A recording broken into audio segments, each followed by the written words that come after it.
that. In terms of some of the things we should start doing, there are key areas. I mean, I have some fairly radical proposals I think we should be doing. But I'm surprised you're not surprised, because government has been pushing this 1D, 1F conversation for a while now. Don't you think that we should actually see it reflect in our supermarkets? We should. But you see, again, I want to come to something. How long have we been running the 1D, 1F? In reality, first of all, you remember I mentioned earlier, sometimes we don't give ourselves enough time to succeed, because we live in the age of instant everything. Whether it's an instant dance on TikTok that becomes a global sensation.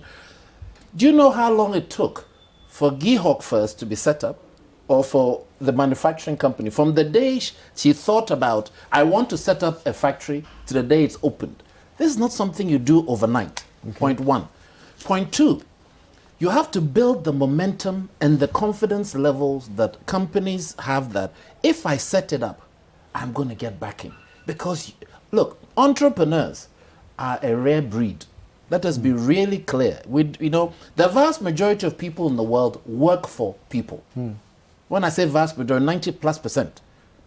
Entrepreneurs are a rare breed. If you don't support them, you know what they do? They pack the bags and go and ply their trade elsewhere, or they decide to take another route.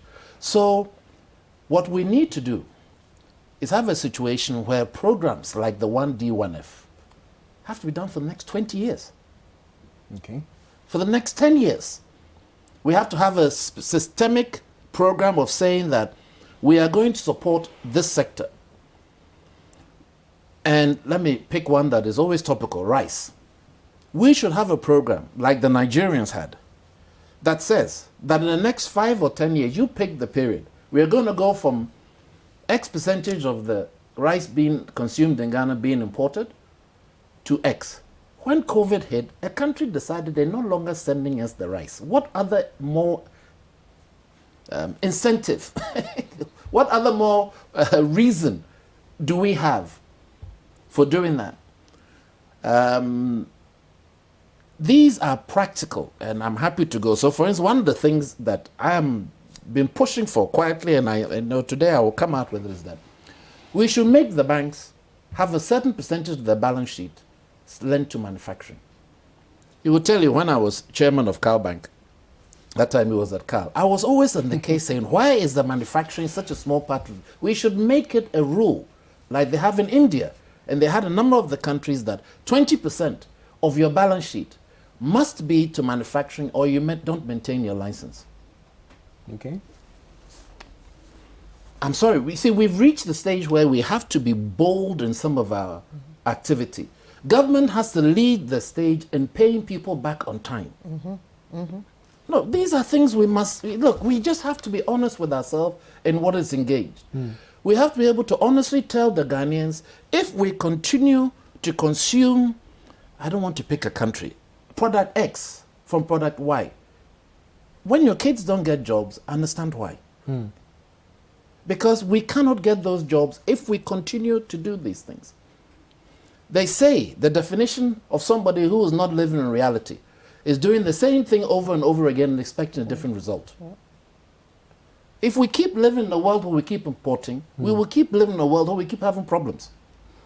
If we keep living in a world where we are not supporting our entrepreneurs, we'll keep living in a world where entrepreneurs either will migrate themselves or service provider. When I talk about both service, there was a data that came out that shocked me. There's 60,000 top surgeons, Nigerian surgeons in the US. Top surgeons. You know how much surgeons earn? They couldn't apply that, so they left.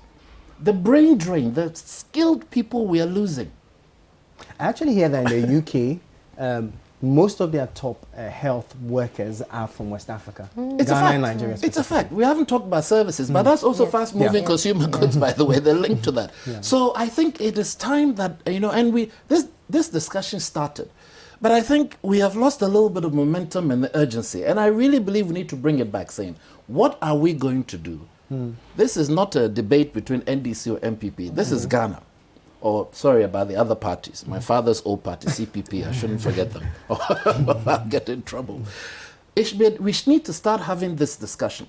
We need to have a situation where the actions of government, the president said something which to me, one of his first speeches he gave, this was in 2016 December, was to the Private Enterprise Federation, and he said, I am not going to do the business of the private sector.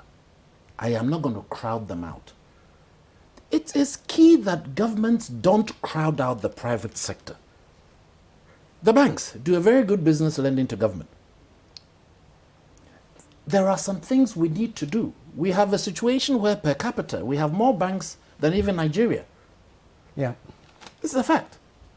That's true. So when we talk about some of these things, these are tough decisions we have to make. But I think we've reached a stage in our cycle where we have to make those tough decisions. And by the way, and at the risk of getting political, I don't need somebody from another country to come and tell us what the tough decisions are. We know what the decisions are. We are smart people. Ghanaians are smart. We are the second or third generation of smart people who have, this lady does not need, she can run Cytorika in any country in the world. She doesn't need to, but she's Ghanaian. This gentleman can do the same in the banking. So we should get to the situation where we make those calls ourselves. But I think it is a key aspect. Just the final one I wanted to, if I may. In conclusion. We have to start behaving the way we talk.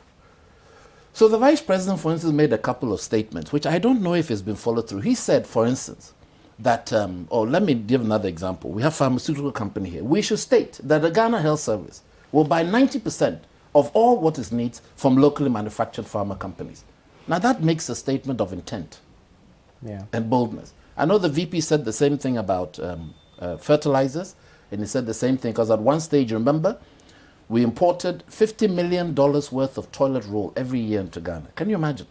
Seriously. $50 million. Are we not able of manufacturing that?